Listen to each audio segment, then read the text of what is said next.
ট্রাইব্যুনালের মামলা বিলম্বিত করার ক্ষেত্রে যে কোনো ধরনের পদক্ষেপ যদি কেউ নিয়ে থাকে তা ট্রাইব্যুনাল এই আইন অনুযায়ী বাধা দিবেন এবং কাউকে এ ধরনের কোনো সুযোগ দিবেন না। আন্তর্জাতিক অপরাধ ট্রাইব্যুনাল 2-এ জুলাই গণঅভ্যুত্থান চলাকালে আশুলিয়াতে 6 জনকে হত্যা এবং পরবর্তীতে তাদের লাশ পুড়িয়ে দেওয়ার অভিযোগের মামলার অভিযোগ গঠনের উপরে শুনানির দিন ধার্য ছিল।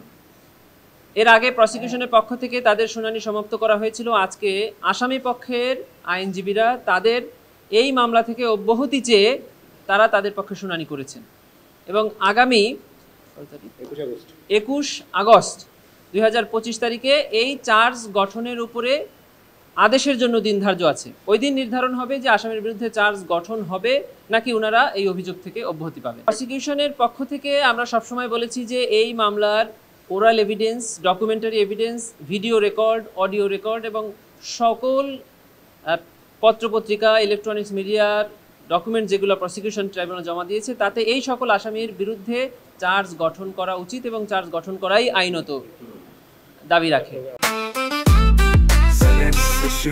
জেনেক্সে শিফট করো, লাইফকে লিফট করো। আজকে ডিফেন্সের পক্ষ থেকে এই ডিসচার্জ হিয়ারিংয়ের উপরে বেশ সময় নিচ্ছিল বলে প্রসিকিউশনের মনে হয়েছে।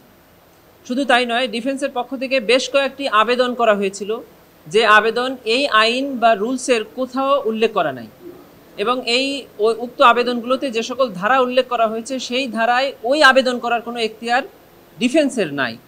এরকম কিছু আবেদনের প্রেক্ষিতে ট্রাইব্যুনাল বলেছেন যে এই ট্রাইব্যুনালের মামলা বিলম্বিত করার ক্ষেত্রে যে কোনো ধরনের পদক্ষেপ যদি কেউ নিয়ে থাকে তা ট্রাইব্যুনাল এই আইন অনুযায়ী বাধা দিবেন এবং কাউকে এ ধরনের কোনো সুযোগ দিবেন না। পুলিশের যে র্যাঙ্ক থাকে সেখানে যারা থানাতে কাজ করে তাদের নামের পাশে উইদিন ব্র্যাকেট নিরস্ত্র থাকে। তার মানে এই না যে উনি অস্ত্র বহন করেন।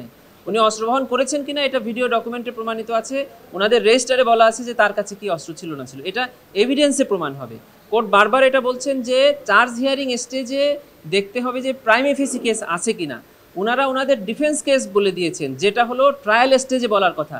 ডিফেন্স কেস যদি ওনারা প্রমাণ করতে পারেন ওনারা বিচার শেষে খালাস পাবেন, কিন্তু চার্জ গঠন হবে কি হবে না এই স্টেজে ওনাদের এই বক্তব্য দেওয়ার সুযোগ নাই। এই আইনের 11(3) ধারায় বলা আছে যে ট্রাইব্যুনালের মামলা পরিচালনা হওয়ার ক্ষেত্রে এক্সপেডিশাসলি ট্রাইব্যুনাল মামলা পরিচালনা করবে এবং কোনো ধরনের ডিলে অথবা বিলম্ব করার স্টেপ যদি কেউ নেওয়ার চেষ্টা করে থাকে ট্রাইব্যুনাল তা প্রতিরোধ করবেন এবং আইন অনুযায়ী দ্রুত বিচার শেষ করবেন, নিষ্পত্তি করবেন। এটাই হলো ন্যায় বিচারের সব জায়গায় কথা।